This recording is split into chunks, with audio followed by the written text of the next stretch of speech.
Hello, Anytime here. Today, I will show you the recap of an anime titled Vìolet Evergarden, the movie. Spoiler alert, watch out and take care. Following the death of Daisy's grandmother, her family visits her grandmother's house. She complains that her mother is too busy and doesn't care about her late grandma's life. She looks at her grandma's property and sees a box of letters. She gets to know that her great-grandma does send letters to her grandmother during her birthday. She also realizes that the doll sends the letters. Back at that time, individuals couldn't read and write, so they reached out to dolls to type in the letters for them. Her extraordinary great-grandmother had commissioned a doll to type in all the notes for her grandmother. During their visit, her mother takes off for work, whereas Daisy chooses to remain with her grandmother's remains so she won't be lonely. Her mother shouts at her, but reluctantly apologizes when she gets angry. She begins reading her grandma's letter. She sees a news clip, and the paper flies over in her presence. And the story of the doll who sends the letter is told. In specific, the doll named Vìolet was a well-known doll in her time. She has composed charming letters for the princess and written melodies and plays. She finds out that during the war, a warrior called Gil finds a young girl on the battlefield. Gil named her Vìolet Evergreen. Years later, she writes the Hymn of the Sea during the Sea Appreciation Festival. She's appreciated by the mayor, but she refuses to be flattered. She meets with a former colleague, Erica, and excuses herself to go home. As she gets home, she types a letter to Gilbert as she remembers the day he was killed in battle. That day, Gilbert told her to run, and he died. The following day at work, Iris, her colleague, gets a call inquiring about Vìolet as a doll. She tells the client Vìolet is active to acknowledge her question. That day, all the company specialists complained to their president that a radio station was being built and everybody would have a phone. Vìolet takes off work and visits Gilbert's mother's grave, and Captain Dietfried, Gilbert's brother, meets her there. He admonishes her to disregard dead Gilbert and live her life. Unfortunately, she refuses his counsel. She strolls out and drops her lace. She gets back to work and receives a call. The caller asks for a doll and orders the doll should visit. She complains that it's too late to visit the client, but the caller insists, so she decides to visit. She visits the caller Yuris, who's a little boy who's terminally ill, and he wants to drop a letter to his parents. At first, as Vìolet gets to his room, he asks her to hide because his parents are visiting. She hides under the bed while he discharges his parent. When she comes out, he tells her he wants a letter that will be given to his parent after his death. He asks her if she could write such a letter. She brags about her skills and replies to him they have been sending letters each year for about 50 years to a daughter whose mother had commissioned them before her death. He doesn't have much money, so he asks her how many words his money could write. At first, Vìolet tells him the money can only write 20 characters, but she later tells him there's a discount for kids and he can write all he desires. She removes her glove to write his letters. He sees she's using prosthetics. She explains to him that she lost her hands during the battle a long time ago. While they work together, he says she's fun to be with. As she finishes her duty, she returns to work. Her principal, Hodgins, has just gotten back from the field and he wants to have a meal with her. Also, Dietfried drops by to give her the ribbon she forgot at the cemetery. He tells her he's disposing of his ship, and the ship has several memories of Gilbert, like his books and toys. He asks her if she will come by to pick up the memories, and she agrees. Hodgins invites her for lunch. During lunch, he asks if he should follow her to the ship. She refuses. After lunch, Hodgins complains to one of his workers that he doesn't like Dietfried's relationship with Vìolet because he's the one who made Vìolet a war tool in the first place. His worker tells him that if Dietfried can make Vìolet forget Gilbert, then Hodgins should let them be. Later that day, she visits the ship for the properties. Dietfried tells her about his childhood memories with his brother Gilbert. He says he regrets not being close to his brother before he dies.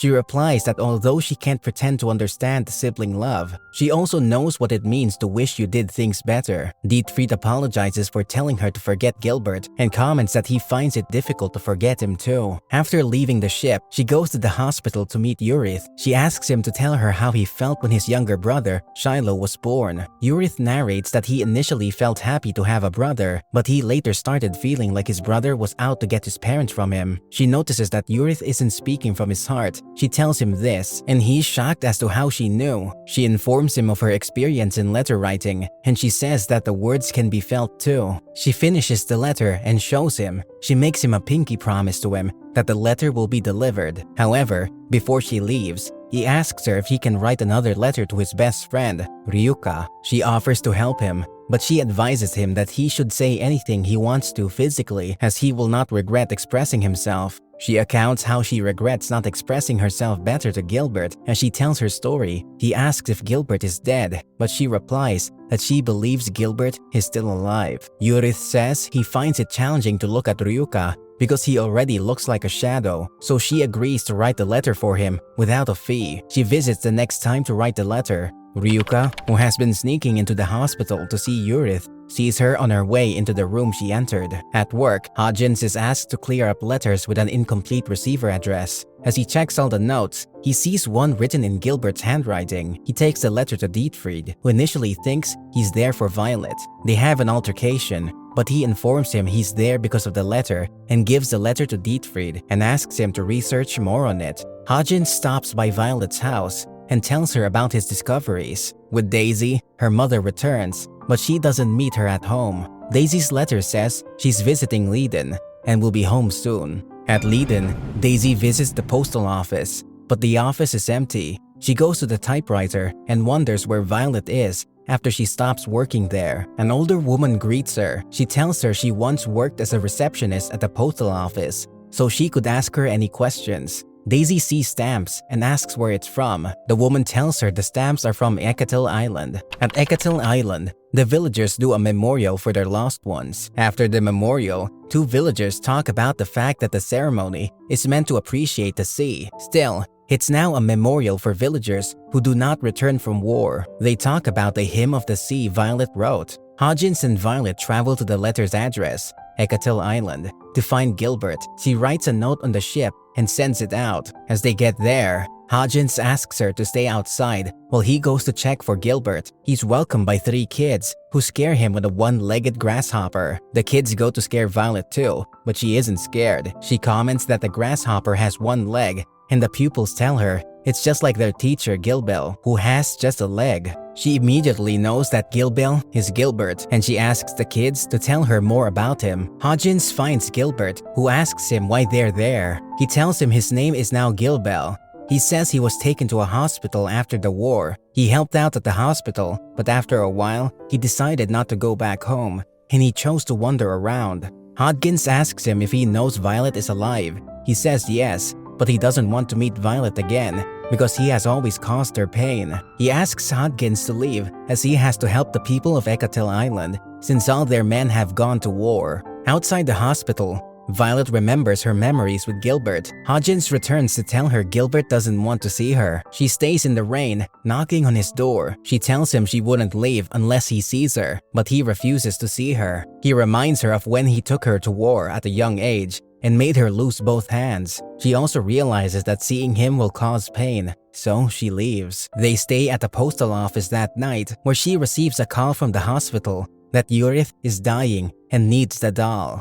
She wants to make her way back to Leiden immediately, but it's raining. Hodgins sends Iris and Benjamin to Yuris in the hospital. They tell Yuris that Violet is in a faraway land to meet the man she loves. Yuris is glad Gilbert was alive after all. He decides to talk to Ryuka himself rather than using a letter. He doesn't wish to see him physically, so they create a wired telephone so he will speak to Ryuka. Yuris apologizes for his refusal to see Ryuka. Ryuka says although he's pained, his best friend doesn't want to see him, and he comforts himself by visiting the hospital and seeing him from the window. He asks Ryuka to take care of his brother, and he dies. Violet is informed that Yuris couldn't write the letter, but he spoke to Ryuka. Yuris' family read Yuris' letter as they mourn their son. That night, Violet decides not to return to Gilbert. She says she will return to the post office the next day and keep writing her letters as usual. At sunrise, she walks toward the transport machine Gilbert had built for Èvergarden Island to make transportation of farm harvest easier. The pupils comment that their teacher is very smart. Violet writes a letter and gives it to one of the pupils to give Gilbert. One of the older men left on the island and asks Gilbert to go back home. He tells him it wasn't his fault,